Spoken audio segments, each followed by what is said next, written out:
आए लोग पागल पागल कहिए सूखल गाछ के जेना हमर जिंदगी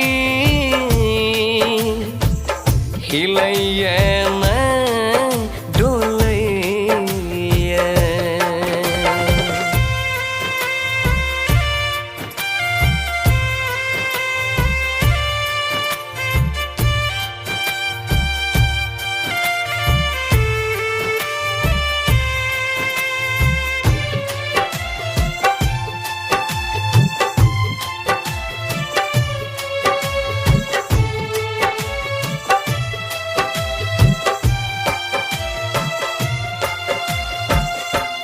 लाख सपना सजा कर हम गेलों विदेश,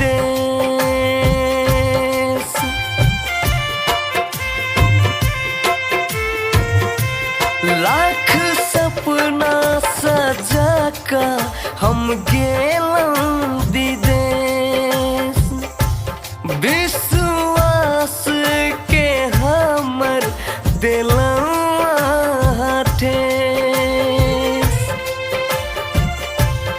विश्वास के हमर दिलवा ठेस।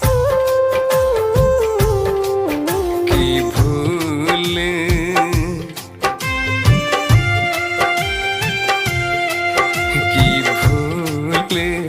भेल ये सजनी जे दिल में काट बन का गड़े। सूखल गाछ के जेना हमर जिंदगी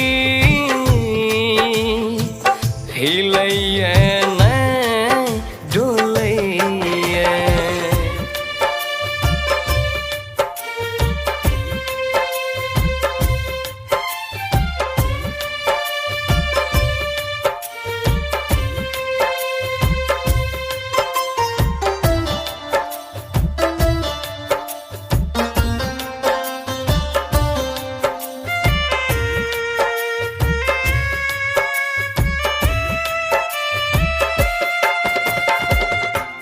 फोन में आहा केला बड़ मिठगर बात।